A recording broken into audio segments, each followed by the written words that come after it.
Hello বন্ধুরা, কেমন আছেন সবাই? আশা করছি সবাই খুব ভালো আছেন। আমিও খুব ভালো আছি। বড়দেরকে প্রণাম জানিয়ে এবং আমার অনেক ভালোবাসা জানিয়ে আজকে আমি ব্লগসটা এখানে স্টার্ট করছি। আজকের ব্লগসটা দিতে একটু দেরি হয়ে গেল, কারণ বাড়িতে ছিল আজকে পুজো। পুজো জোগাড় করা, তারপরে খাওয়া দাওয়ার ব্যাপার ছিল একটু। মানে আমাদের কারখানা আছে, তো কারখানার ছেলেদের খাওয়ানোর ব্যাপার ছিল, তাই জন্য রান্নার একটু ব্যাপার ছিল। এই করতে করতে একটু দেরি হয়ে গিয়েছিল। আর সকাল থেকেই ছিলাম আমি পুজোর কাছেই বেশিরভাগটা ছিলাম। সকালবেলা প্রথমে ঘুম থেকে উঠলাম, ঘুম থেকে উঠে ফার্স্ট চান করে নিয়েছিলাম। চান টান করে নিয়ে আলপনাগুলো দিয়ে দিচ্ছিলাম, ভাবলাম আগের দিনকে দিয়ে রাখবো। তো আমার তো ঘর মুছবো, তো আলপনা টালপনাগুলো তো উঠে যাবে, তাই জন্য আর সেই দিনকে আর তার আগের দিনকে দিইনি। সকালবেলা উঠেই দিয়ে নিয়েছিলাম আলপনাগুলো। একদম ফার্স্ট চান করে আলপনা টালপনা এঁকে নিয়ে ঠাকুরের জোগাড় করতে চলে গিয়েছিলাম। এই যে আমাদের এখানে ঠাকুর, এখানে মা আর আমি জোগাড় করছিলাম। মা কিছুটা জোগাড় করছিল, আমি কিছুটা জোগাড় করছিলাম।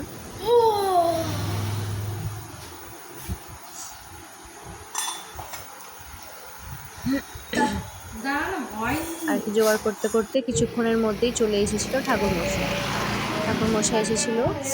তিনি পুজো করছিলেন আর আমি বাদবাকি যে জোগাড়গুলো করার সেগুলো করছিলাম। যে ধুনো জ্বালানো আর টুকিটাকি কাজ থাকে, তো সেগুলো করছিলাম।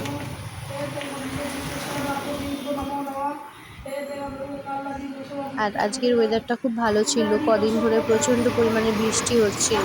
সকাল থেকে ভাবলাম কি যে বৃষ্টি হবে, হয়তো ওয়েদারটা কীরকম থাকবে না থাকবে। আর এখানে আমার ছেলে বারবার জিজ্ঞাসা করছিল, মা সুতোটা কেন বাঁধা আছে? তো আমি ওকে যাই হোক কিছু একটা বুঝিয়ে দিলাম, কারণ এর তো কারণ তো আমারও জানা নেই। যাই হোক,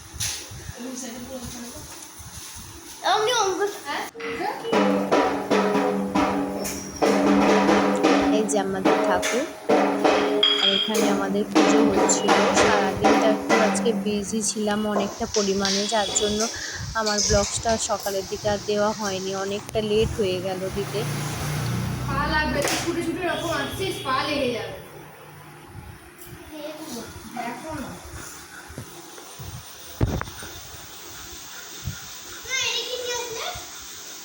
ছোট চন্দন পাখি, এটা বড় চন্দন পাখি। আর এখানে চন্দনটা বেটে নিচ্ছিলাম।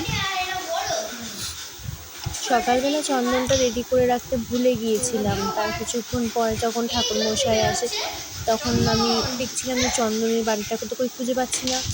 তো তারপরে আবার ওনাকে বললাম, উনি আমার বললেন যে হ্যাঁ চন্দনটা বাটতে লাগবে, বলে আবার চন্দনটা নিয়ে এসে আবার বাটা শুরু করলাম। তখন সকাল সকাল চান করার কারণে সর্দিটা আবার হয়ে গেছে। সর্দিটা একটু কমেছিল, জ্বর সর্দিটা, আবার সর্দি লাগছে, মাথাটারও যন্ত্রণা করছে, মানে ভালোও লাগছে না, আর কি বলবো।